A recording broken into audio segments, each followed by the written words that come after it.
Right కల్తీనే ఈ వ్యవహారంపై TTD మాజీ చైర్మన్ భూమన కరుణాకర్ రెడ్డి మీడియాతో మాట్లాడుతున్నారు. లైవ్ లో చూద్దాం. సడలించినందువలన ఈ రకమైనటువంటిదంతా జరిగింది అనేటువంటి మాటలు చెబుతున్నారు. దానికి మళ్ళీ చెబుతున్నా, ఈ నిబంధనలు కేంద్ర ప్రభుత్వం యొక్క విధానాలను అనుసరించి స్టార్టప్ కంపెనీలను ఆంధ్ర, కర్ణాటక, తమిళనాడు, తెలంగాణ ప్రాంతాలలో ఉన్నటువంటి కొత్తగా వస్తున్న పాల ఉత్పత్తిదారులను అంటే ఎంటర్ప్రినర్స్ని ఎంకరేజ్ చేయాలన్నటువంటి ఉద్దేశంతో ఏర్పాటు చేశారే తప్ప ఏ రకమైనటువంటి దురుద్దేశం లేదు. లేకపోగా సడలించిన తరువాత మీరన్నట్టుగా మీరేదో కఠినమైనటువంటి నిబంధనల్ని వేసిన తరువాత సడలించిన తరువాత వచ్చినటువంటి కంపెనీ ఒక్కటి కూడా లేదు. ఈ టెండర్లలో పాల్గొన్నటువంటిది ఒక్కటంటే ఒక్కటి లేదు. నిరూపించండి, దేనికైనా సిద్ధం.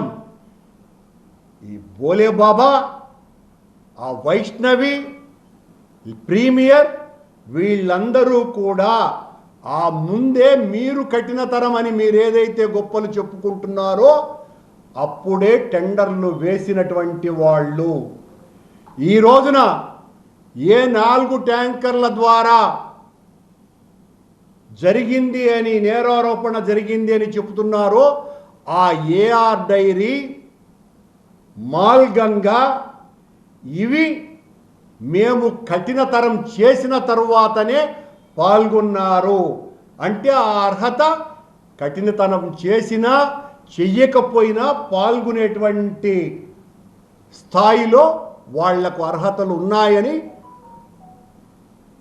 ఆ అర్హతను నిర్ణయించేటువంటి కమిటీలు నిర్ధారించిన తరువాతనే ఇవి చేయటం జరిగింది, టెండర్లలో పాల్గొనటం జరిగింది.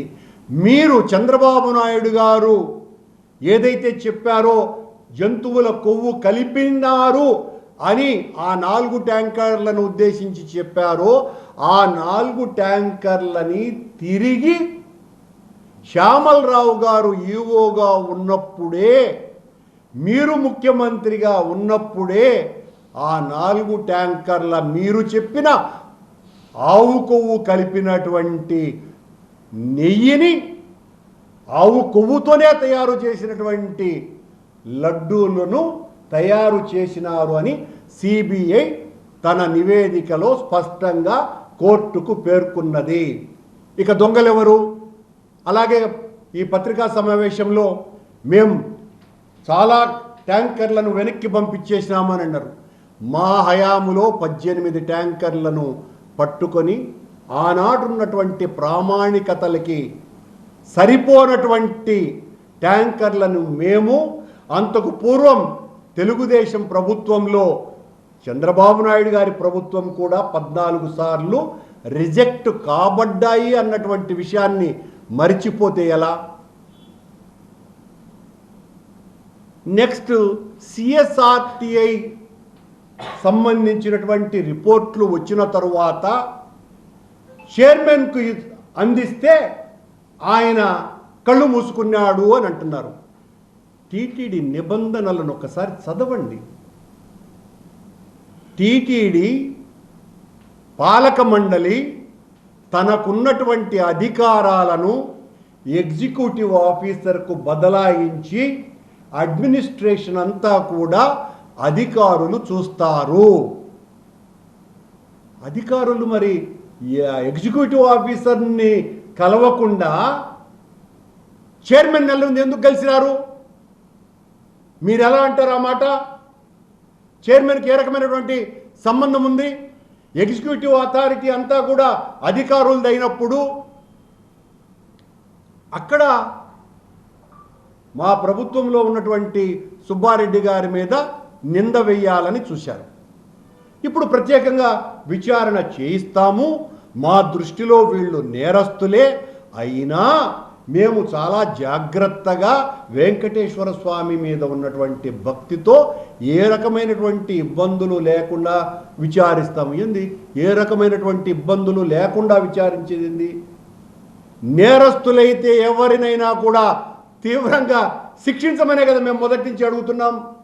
సిబిఐ లాంటి ఉన్నతోన్నతమైనటువంటి సంస్థే మేము నిర్దోషులము, మాకు సంబంధం లేదు అన్నటువంటి విషయాన్ని నిర్ధారించిన తర్వాత అధికారులు, కొద్దిమంది అధికారులు, సరఫరాదారులు ఈ టెక్నికల్ కమిటీ కుమ్మక్కై ఈ ద్రోహానికి పాల్పడ్డారు అని తమ నివేదికలో పేర్కొన్న తర్వాత మా వాళ్లను దోషులుగా చేయటానికే మీ ప్రయత్నం ఏంటి? నిన్న పవన్ కళ్యాణ్ గారు ఏం మాట్లాడతారు? ఆయన గారి శాసనసభ ముఖ్య నాయకుల సమావేశంలో ఆవు కొవ్వు పంది కొవ్వు కలిసింది, మనం దీన్ని సమర్థవంతంగా తిప్పికొట్టలేకపోతున్నాము, ఏం నిద్రపోతున్నారా అని ఒక ఎంపీని, కాకినాడ ఎంపీని సాక్షాత్తు వాళ్ళ తమ్ముడు నాగబాబు గారిని ఉద్దేశించినారు అని చెప్పే పత్రికల్లో వస్తూ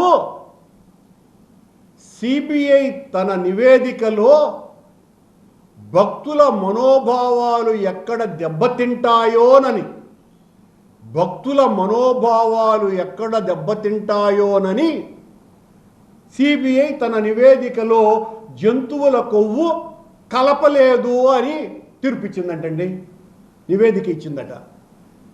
మరి ఊరికే మాట వరుసకు మాట్లాడతాం. సిబిఐయే విచారణ సంస్థే భక్తుల మనోభావాలు దెబ్బతింటాయని నివేదిక ఇవ్వకపోతే సనాతని